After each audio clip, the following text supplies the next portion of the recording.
actions essentielles, qu'est l'articulation avec les registres de traitement qui doivent être mis en œuvre, qui eux-mêmes fixent des durées de conservation.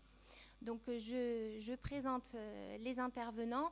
On a organisé la table ronde en plusieurs rounds. Premier round, chacun va présenter une situation, et puis ensuite on creusera en abordant cette question du droit des personnes, enfin, des droits des personnes, et puis de l'articulation durée de conservation au sens pratique archivistique et durée de conservation au sens minimisation de la collecte. Donc à ma droite, Bruno Ricard, qui est sous-directeur au service interministériel des Archives de France, et puis surtout qui suit tous ces dossiers législatifs, et notamment autour de l'intégration dans le droit national du règlement général sur la protection des données à caractère personnel. Laurent Ducol, qui est directeur du GIE Archives Saint-Gobain. Clotilde Achin, qui est SIL et future DPO peut-être de Santé publique France, qui devait être accompagnée d'Alexandra Prume, qui est archiviste chez Santé publique France, mais qui malheureusement est clouée au lit par une mauvaise grippe. Et donc Stéphanie Foulgoc aussi, qui reste avec nous, et Jean-Daniel pour poursuivre les échanges. Donc je cède le micro à Bruno Ricard en lui proposant de revenir sur la définition des traitements à des fins archivistiques pour l'intérêt public et à des fins de recherche, nous expliquer peut-être quelle est la différence entre ces traitements à des fins archivistiques et ces traitements à des fins de recherche, quelles sont les dérogations portées par le règlement.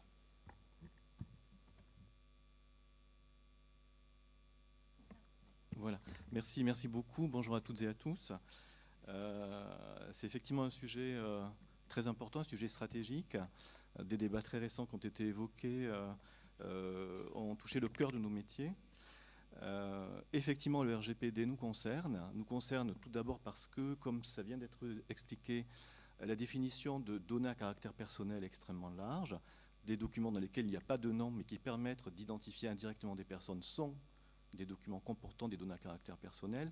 Et par ailleurs, quand on lit la définition de ce qu'est un traitement, à la fois dans la loi informatique et liberté et dans le règlement européen, dans le RGPD, on voit que ça couvre un champ extrêmement large.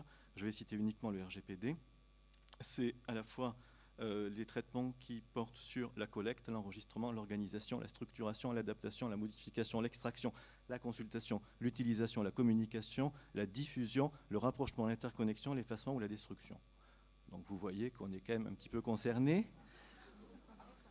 Un petit bémol toutefois, dans nos discussions avec la CNIL, on a systématiquement défendu que la consultation des documents dans nos salles de lecture par les chercheurs n'était pas un traitement en tant que tel, et que c'était bien le Code du patrimoine seul qui s'appliquait pour la communication en salle de lecture, et pas la loi informatique et liberté, la loi informatique et liberté s'appliquant en revanche pour la diffusion sur Internet. Voilà.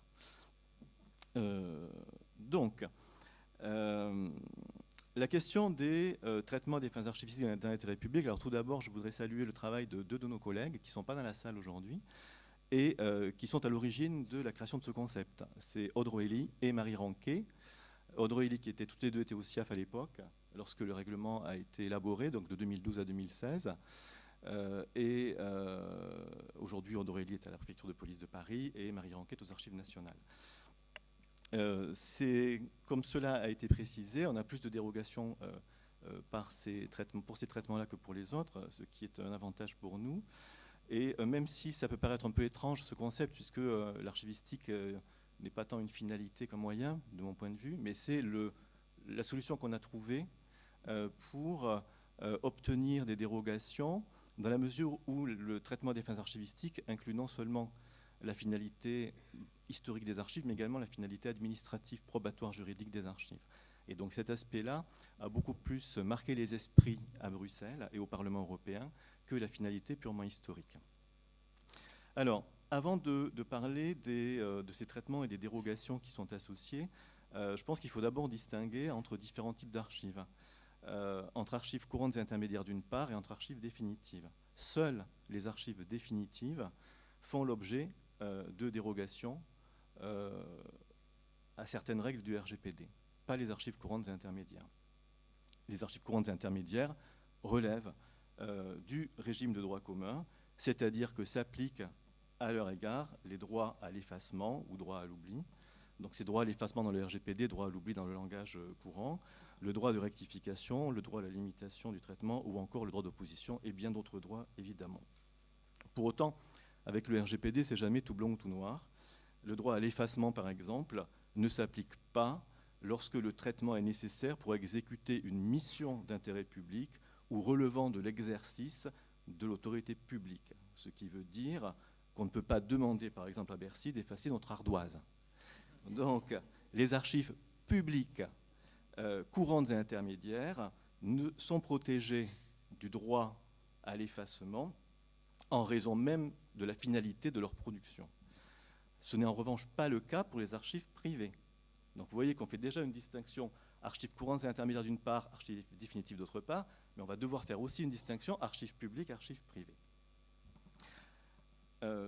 Pour ce qui est de la limitation, pour ce qui est du droit à la limitation ou du droit d'opposition, quand on est au stade des archives courantes et intermédiaires, on ne peut pas y déroger, même s'agissant d'archives publiques, sauf pour des motifs importants ou impérieux d'intérêt public. Et là, je reprends les termes du RGPD. Donc, c'est-à-dire, ce sera des cas beaucoup plus limités que pour le droit à l'effacement. Quant au droit de rectification, il s'applique complètement aux archives courantes et intermédiaires.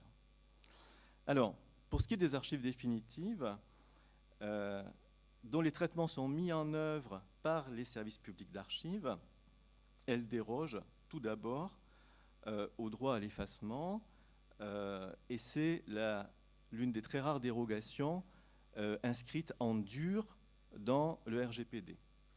Les autres dérogations sont des dérogations optionnelles. C'est ce qu'on appelle, cette formule a été prononcée tout à l'heure, ce qu'on appelle les marges de manœuvre des États. C'est-à-dire que le RGPD prévoit que, par l'article 89, pour les traitements à des fins archivistiques dans l'intérêt public et pour les traitements à des fins